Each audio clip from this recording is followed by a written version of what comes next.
Saviez-vous qu'au Japon, il existe une façon de guérir l'âme sans médicaments, sans thérapie ni paroles prononcées, en utilisant uniquement de l'encre et du papier? On dit que lorsque le cœur est blessé, l'écriture agit comme un miroir de l'esprit. Aujourd'hui, je vous invite à un voyage profond où l'encre guérit, les mots libèrent et le silence enseigne. Bienvenue dans l'art japonais de soigner les blessures à travers l'écriture. Dans la tradition japonaise, écrire n'a jamais été considéré seulement comme un moyen de communication. Cela a été et reste un chemin spirituel, une manière d'observer nos pensées sans jugement et de découvrir ce qui demeure invisible en nous. Les Japonais croient que chaque mot écrit contient une part de l'âme et qu'en écrivant avec sincérité, nous libérons les ombres qui nous habitent. Aujourd'hui, nous verrons comment l'écriture peut devenir une pratique thérapeutique, inspirée par des concepts de la philosophie japonaise tels que le wabi-sabi, le kintsugi et le sanai. Vous découvrirez comment écrire peut transformer la douleur en apprentissage, le chaos en clarté et les blessures en beauté. Au Japon, on dit que le mot possède un esprit.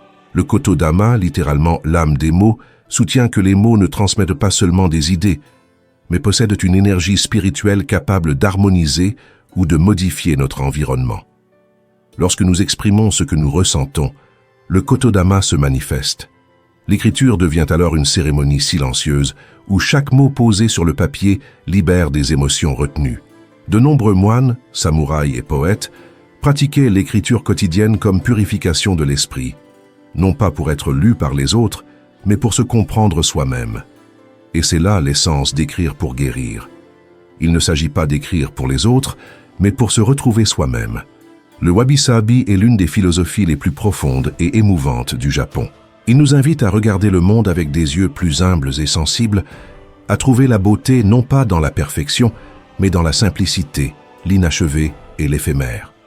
C'est une manière d'accepter que tout ce qui naît change, vieillit et disparaît, et que c'est précisément dans cette transitoire que réside sa véritable valeur. Dans une société qui exalte souvent la perfection, le wabi-sabi nous rappelle que ce qu'il y a de plus authentique se trouve dans ce qui porte les marques du temps, dans ce qui montre ses fissures et ses ombres sans crainte. Appliquée à l'écriture, cette philosophie devient un guide intérieur puissant. Elle nous enseigne que nos mots n'ont pas besoin d'être parfaits pour avoir du sens. Les textes remplis de doutes, de ratures et d'erreurs peuvent aussi contenir une beauté silencieuse, car ils naissent de l'honnêteté. Écrire sous le regard du wabi-sabi signifie accepter que chaque mot, aussi maladroit ou imparfait soit-il, naît d'un lieu sincère de l'âme.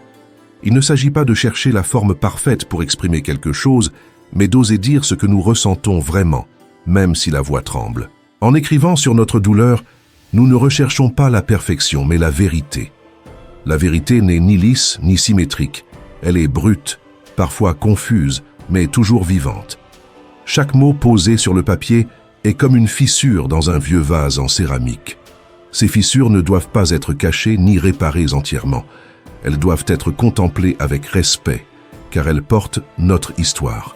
Là où d'autres voient une rupture, le wabi-sabi voit la beauté, car la fracture est le témoignage de la vie vécue. Écrire selon cette perspective est un acte de réconciliation avec soi-même. C'est accepter que nos cicatrices, émotionnelles, mentales ou physiques, font également partie de l'œuvre. Chaque erreur, chaque silence, chaque ligne incomplète reflète notre humanité. En embrassant cette imperfection, nous cessons de craindre le jugement et commençons à écrire depuis un lieu plus pur, plus libre. Ainsi, le wabi-sabi dans l'écriture ne se contente pas d'embellir les mots. Il les transforme en un espace d'authenticité. Il nous enseigne que l'art ne réside pas dans la forme parfaite, mais dans l'émotion qui la soutient. Il n'y a pas de beauté plus profonde que celle qui naît du réel, du fragile et de l'éphémère. Car écrire selon le wabi-sabi, c'est écrire depuis la vie elle-même. Un acte imparfait mais absolument vrai. Le kintsugi est l'une des expressions les plus poétiques de la culture japonaise. Il signifie littéralement « union avec l'or » et consiste à réparer des pièces de céramique cassées en utilisant des résines mélangées à de la poudre d'or. À première vue, cela semble être uniquement une technique artistique, mais sa profondeur symbolique dépasse largement l'objet physique. Le kintsugi nous enseigne que les fractures ne sont pas une honte et ne doivent pas être cachées. Au contraire, elles peuvent devenir le lieu où naît une nouvelle forme de beauté. Chaque fissure dorée est une cicatrice qui honore l'histoire de la pièce, une preuve que la rupture ne signifie pas la fin, mais le commencement de quelque chose de plus précieux. Lorsque nous transposons cette philosophie au plan émotionnel, nous comprenons que l'être humain peut également être restauré avec de l'or. Pas celui que l'on touche, mais celui que l'on ressent. Cet or symbolique est fait d'acceptation, d'apprentissage, d'amour de soi et de résilience. En écrivant sur nos blessures, nous réalisons une sorte de kintsugi intérieur. Chaque mot qui coule sur le papier devient une suture invisible qui unit les fragments dispersés de notre passé. Chaque phrase est un trait d'or émotionnel qui transforme la douleur en compréhension et la perte en sagesse. Écrire depuis la douleur ne signifie pas la revivre, mais lui donner un nouveau sens. Grâce à l'écriture, ce qui était autrefois une blessure ouverte devient une histoire que nous pouvons contempler calmement. Ainsi, la douleur cesse d'être un ennemi et devient un maître. Chaque ligne écrite avec honnêteté contient une petite réparation de l'âme, une réconciliation avec ce qui nous a un jour brisé. Le kintsugi de l'écriture nous invite à changer de regard. Il ne s'agit plus d'éliminer les cicatrices, mais de les illuminer. Les fractures, lorsqu'elles sont acceptées, cessent d'être des défauts pour devenir des symboles de force. C'est là que se révèle la véritable beauté, non pas dans la surface intacte, mais dans les marques qui racontent une histoire de dépassement. Lorsque la douleur se transforme en mots, elle devient art. Et lorsque cet art est partagé, il guérit non seulement celui qui écrit, mais aussi celui qui lit. Car le kintsugi ne répare pas seulement des objets ou des cœurs brisés. Il répare la connexion entre les âmes humaines. Dans ce sens, écrire est une forme de rédemption, un processus de couverture de nos fissures avec l'or de l'empathie et de la vérité. Ainsi, le kintsugi nous rappelle que tout ce qui se brise peut renaître plus fort, que la fragilité n'est pas une faiblesse, mais une porte vers la transformation, et que tout comme la céramique réparée à l'or, chaque être humain qui accepte son histoire et l'écrit avec son cœur devient une œuvre unique, inimitable et lumineuse. Le terme Soganai renferme l'un des enseignements les plus profonds de la philosophie japonaise. Accepter ce qui ne peut être changé. Il signifie littéralement « on ne peut l'éviter », mais sa véritable force ne réside pas dans la résignation, mais dans le calme qui vient de la compréhension de la nature de la vie. Soganai consiste à regarder la réalité en face et à dire « voilà ce que c'est, et pourtant je reste en paix ». C'est une reddition sans défaite, une acceptation sans amertume. Comprendre que lutter contre l'inévitable ne fait qu'amplifier la souffrance, tandis que l'accepter nous rend la sérénité. Dans l'écriture, cette philosophie trouve un écho parfait. Lorsque nous nous asseyons pour écrire, nous faisons également face à ce que nous ne pouvons changer. Souvenirs douloureux, mots déjà prononcés, décisions laissées derrière nous. C'est à cet instant que nous apprenons à hane, à lâcher prise. Lâcher le contrôle, lâcher le besoin de tout comprendre, lâcher même la perfection du langage. L'écriture devient alors un acte de reddition consciente, un espace où les émotions peuvent s'écouler sans résistance. En écrivant sans peur, sans censure, nous laissons les mots devenir un miroir honnête de ce que nous sommes. Chaque ligne écrite dans l'esprit du Soganai est un petit acte de libération. C'est comme un soupir qui dit « voilà ce que j'ai vécu, et c'est bien ainsi ». Dans cette simple acceptation, quelque chose de puissant se produit. Le passé cesse d'avoir pouvoir sur nous. Nous n'écrivons plus pour changer ce qui est arrivé, mais pour le comprendre, et enfin, le laisser partir. La véritable guérison commence dès que nous cessons de nous battre contre notre histoire. Dans le bouddhisme zen existe le concept de shikantaza, qui signifie littéralement simplement s'asseoir. C'est une forme de méditation sans objectif, sans effort, sans recherche de résultats. Il s'agit d'être pleinement présent, laissant l'esprit se déposer de lui-même, comme la poussière qui tombe lentement au fond de l'eau. L'écriture thérapeutique est très similaire à cette pratique. Lorsque nous écrivons sans corriger, sans juger ni chercher immédiatement du sens, nous entrons dans un état de présence pure. Les mots deviennent une forme de respiration.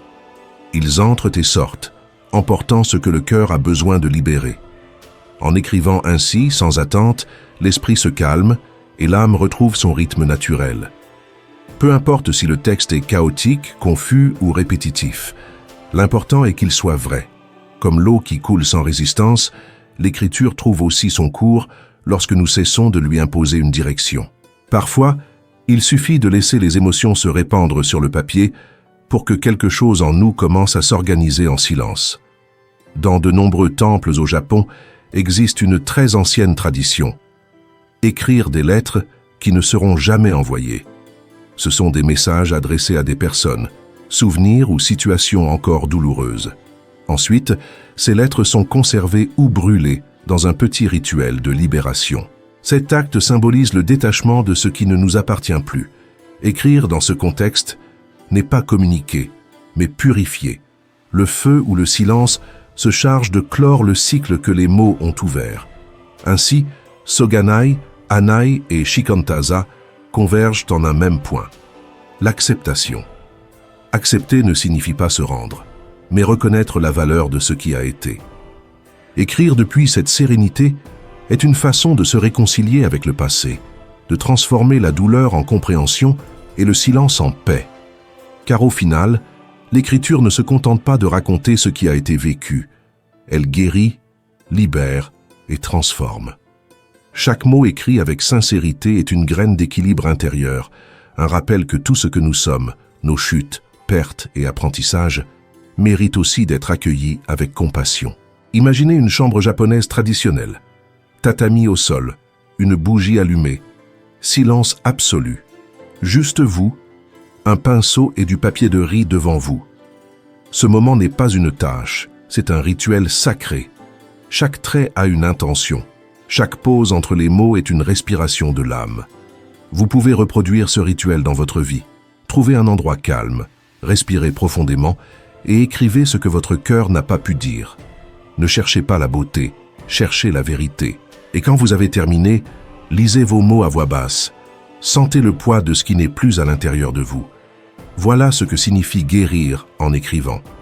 Le pouvoir des lettres non envoyées se reflète dans la philosophie japonaise du Tegami no Michi, le chemin de la lettre. Écrire sans destinataire permet de libérer les émotions refoulées, de clore des cycles et de dire adieu à ce qui fait mal. Vous n'avez pas besoin que quelqu'un lise vos mots. Il suffit de vous écouter vous-même. Chaque mot posé est une confession de l'âme. Et en le brûlant ou en le pliant avec gratitude, vous reconnaissez « cela ne m'appartient plus ». La calligraphie devient également une méditation. Le Sodo, le chemin de la calligraphie japonaise, unit corps, esprit et âme. Les moines la pratiquaient pour calmer l'esprit et canaliser l'énergie intérieure. Chaque trait est un acte de présence. Le pinceau ne peut mentir. Si l'esprit est agité, l'encre le révèle. Il en va de même pour l'écriture émotionnelle. Lorsque nous nous asseyons pour écrire, le papier reflète notre état intérieur. Il n'y a pas de filtre, et c'est précisément pour cela que nous guérissons, car nous faisons face à ce que nous évitons habituellement. Écrire peut aussi être un acte tourné vers l'avenir. Au Japon existe la coutume du Mirai no Tegami, la lettre au futur. Les gens écrivent des messages pour eux-mêmes qu'ils liront des années plus tard, se rappelant combien ils ont progressé, pardonné et guéri. Vous pouvez le faire aussi. Écrivez une lettre à votre futur vous-même. Promettez-lui patience, compréhension et amour. Car l'art de guérir en écrivant ne libère pas seulement le passé, il construit aussi l'avenir.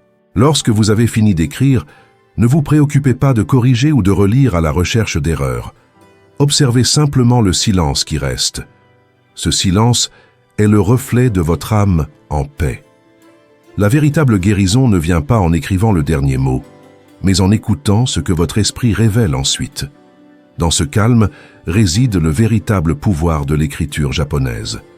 La paix qui surgit lorsque l'on se dit enfin la vérité. Guérir en écrivant ne signifie pas oublier ni effacer. Cela va bien au-delà du simple fait de poser des mots sur le papier. Cela signifie se souvenir avec compassion, s'arrêter pour se regarder sans jugement, accepter ses ombres et s'embrasser avec tendresse. Chaque émotion contenue, chaque pensée cachée, chaque larme non versée trouve sa place lorsqu'on la met par écrit. Chaque mot qui coule est un pas conscient vers votre propre temple intérieur, un espace sacré où votre âme peut se reposer et s'écouter. Chaque blessure que vous notez devient une porte qui vous enseigne quelque chose sur vous-même. Vos peurs, vos pertes, vos échecs et vos joies forment une carte de votre humanité. Tout comme le pinceau a besoin d'encre pour donner vie à la calligraphie, vous avez besoin de votre histoire, avec tout ce que vous avez vécu, pour exister pleinement, pour vous reconnaître et vous accepter tel que vous êtes. N'ayez pas peur de l'écrire, ni de le lire.